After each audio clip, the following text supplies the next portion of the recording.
Welcome to AHRC TV's Just Asia. Here are the headlines for this week's program. December 10th marks Human Rights Day. Nepal, citizens suffer undemocratic institutions. Indonesia, violence persists 17 years after democratic reform. Bangladesh, institutional decay amidst political chaos. The Philippines, nomads targeted in 2015.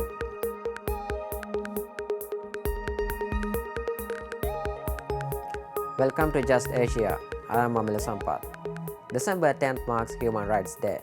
This was the day in 1948 when the United Nations General Assembly adopted the Universal Declaration of Human Rights.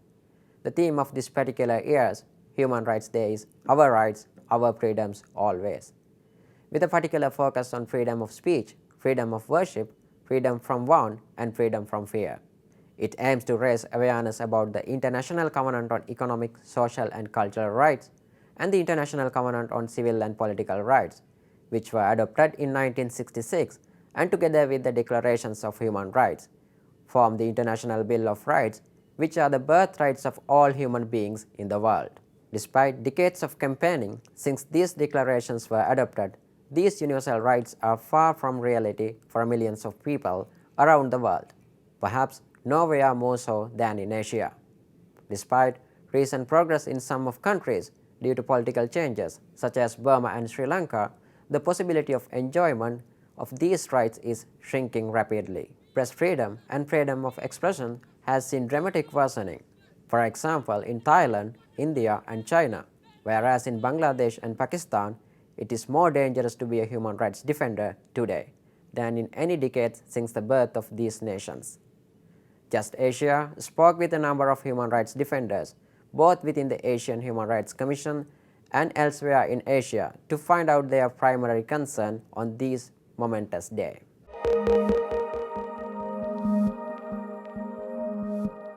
The AHRC is concerned about the worsening conditions of human rights in Nepal. Since April 25th this year, the country has seen violent clashes between armed police forces and Madeshi and Tharu protesters. Police have not followed the minimum standard for crowd control. On the other hand, protesters have turned to vandalism and to lynching security officers. The nature of the criminal justice institution in Nepal is what is behind this crisis. The institutions need to be rebuilt for the country to effectively deal with these issues. Just Asia talked to local human rights defenders in Nepal. Because of the illiteracy, they thought that it is the rules, it is the society.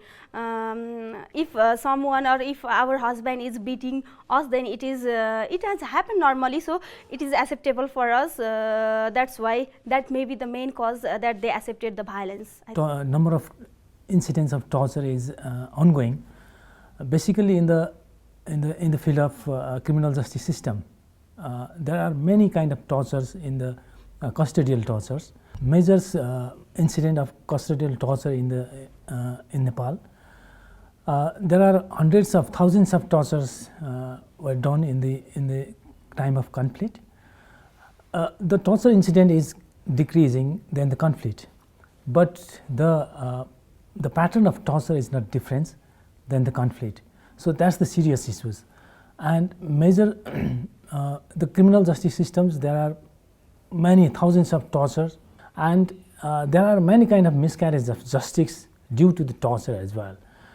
When the police forcefully confess to the person, then sometimes many court can use this kind of confessions as evidence. That's another major problem. So due to the case of due to the conflicts of torture, many victims of torture are in injustice, and they are in miscarriage of justice.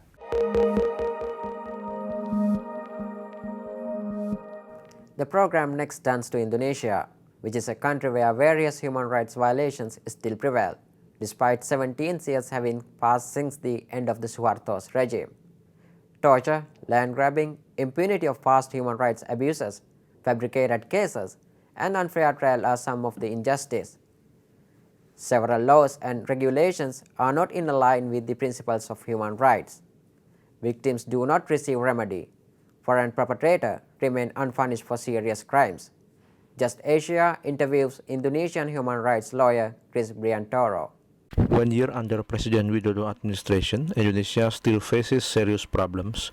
Criminal justice system remain weak. No prosecution of gross violation of human rights has been conducted.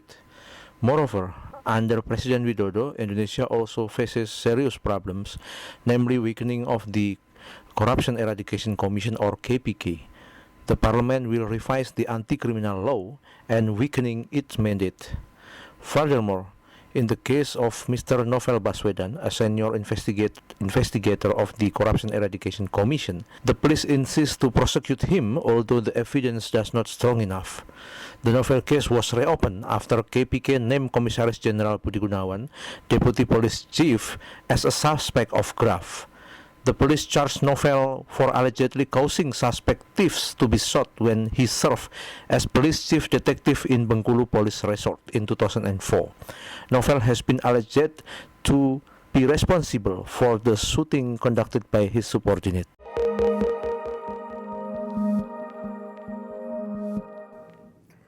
In Pakistan, the year 2015 began with the country reeling from the massacre of 120 school children in Peshawar. The government then imposed a strict security regime and came up with 20-point action plan to curb militancy. In the first part of implementation, the government lifted the moratorium on execution within an estimated 8,000 people on death row. 311 these convicts have since been hung, putting Pakistan in third places in average execution on daily basis in 2015. The government also established military courts through constitutional amendment.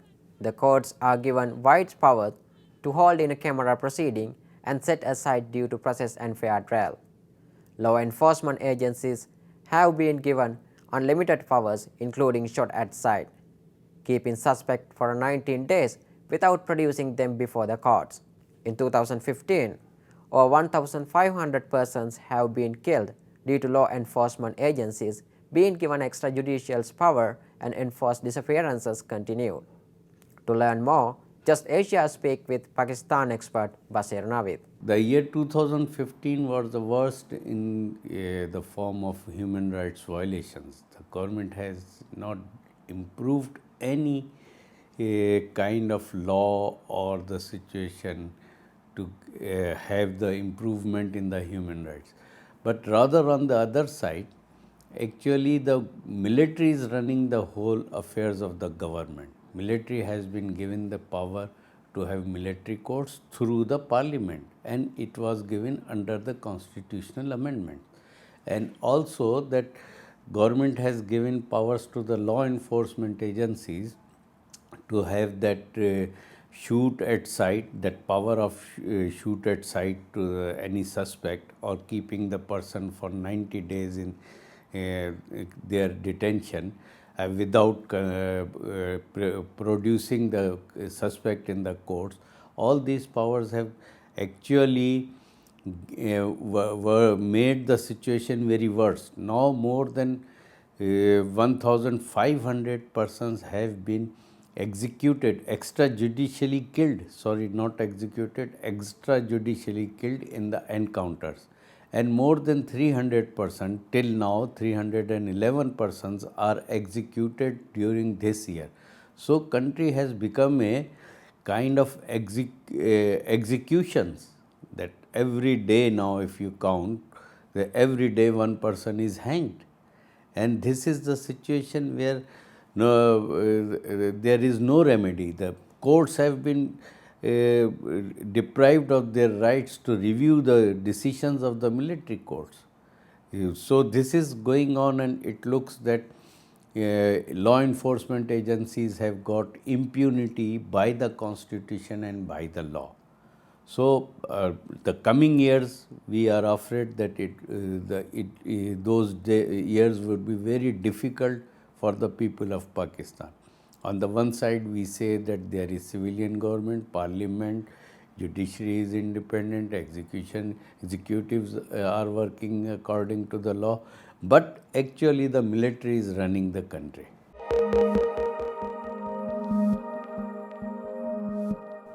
Human rights are universally recognized inherent rights of all human beings.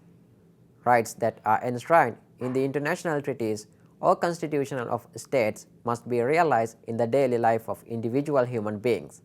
However, without complemented justice institutions, human rights cannot be protected.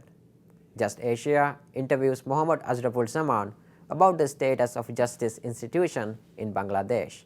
The human rights community should change the way of observing World Human Rights Day.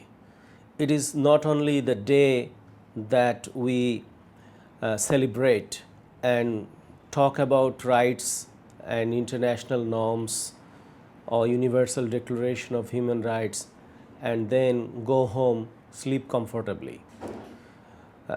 Rather, what we should do is that we should examine the institutions, the judiciary, the police, the prosecution, the prisons, how these institutions are established and how much they are actually independent, how much they are competent, how much courageous and efficient they are to take the perpetrators and hold the perpetrators for the crimes they have been alleged to have committed.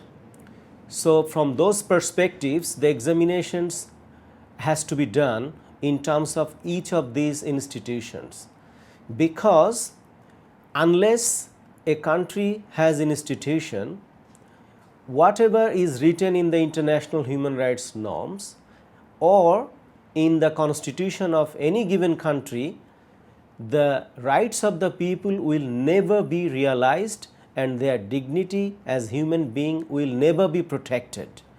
So, if we want to talk about human rights, we must concentrate to the basic justice institutions of every country, and I request the human rights defenders and the civil society of Bangladesh to do so.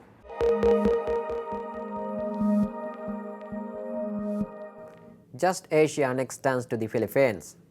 This year, Lumads in Mindanao have been under attack. From October 2014 to June 2015, 23 Lumad leaders were killed. According to Kaluhamin, a regional organization of Lumad in Mindanao, 7 communities that consist of 300 families and 2,000 individuals, including children, have been affected. Heavy military presence have been seen in Lumad communities. Just Asia interviewed Lorna Mirna, a member of Kaluhamin. Siyempre kung diha sa Sarangani province, naa diha ang look mining gani. Ang look mining na naglangkob sa 16,286 hectares og usapod na sa area nila nga target sa look mining.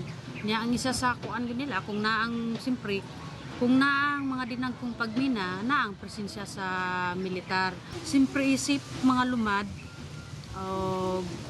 membro sa Kaluhamin, ilalom sa Kaluhamin, kahupungan sa mga lumad sa layong habagatang Mindanao, ang unang demand sa gobyerno, una kung kayang i-fall out yun ang militar diha, kay mo na ang hinungdan sa pagkawatak-watak, pagharas, mga food blockades nga mahitabo diha sa mga komunidad, i-fall out nila ang militar. Pero ang maximum gyud nga pangayo sa mga tao, ang militar dili magpundo sa komunidad.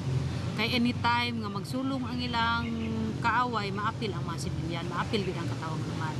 Isa pa, ang mga estudyante di naka-eskwela, gani di pang atake ang mga eskwelahan diha, ang mga alternative school nga gihatag sa mga NGOs nga unta. Pasalamat ang gobyerno nga naihatag ang mga NGOs nga eskwelahan diha para matagaan og pagtuon ng mga katawang lumad, pero sukwahi sa kahimtang karon diha sa mga komunidad kay inay nga magtabang ang mga NGOs kana pang iatake nila.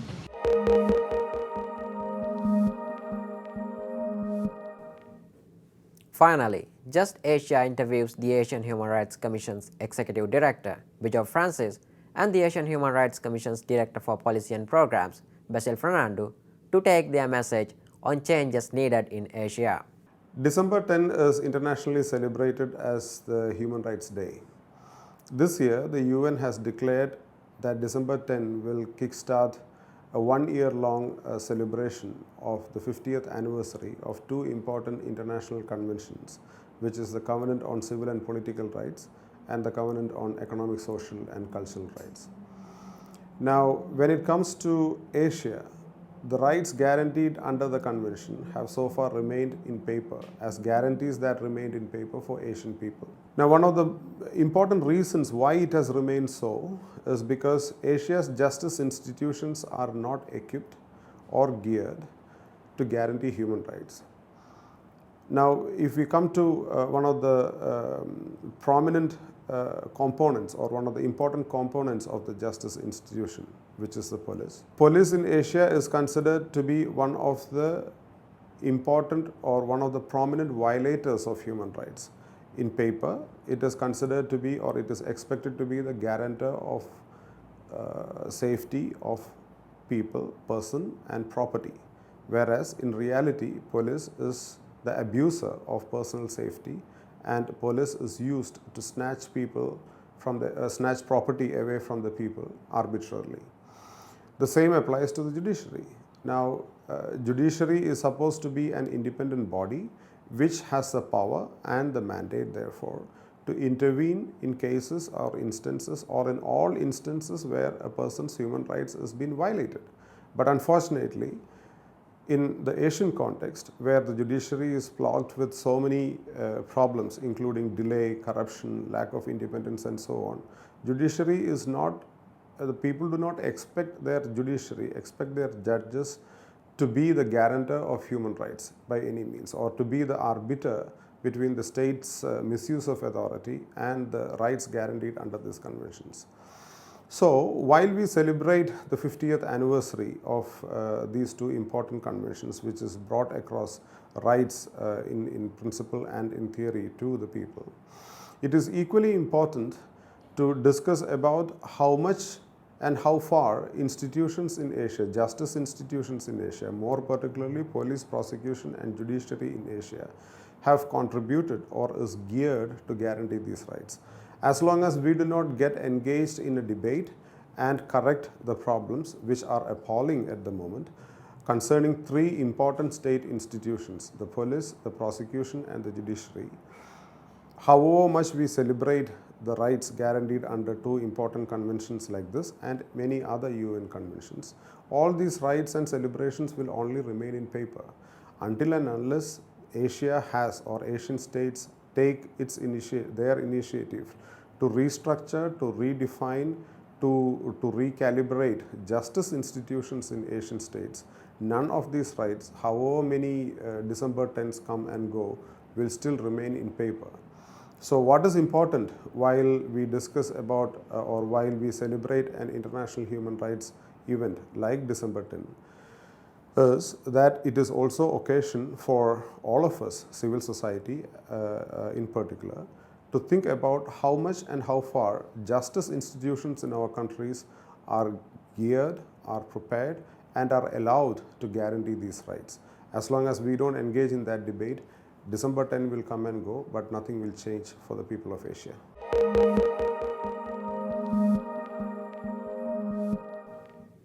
That is all for Just Asia this week. For more on these and other issues, please visit www.humanrights.asia. Thank you for watching and see you next week.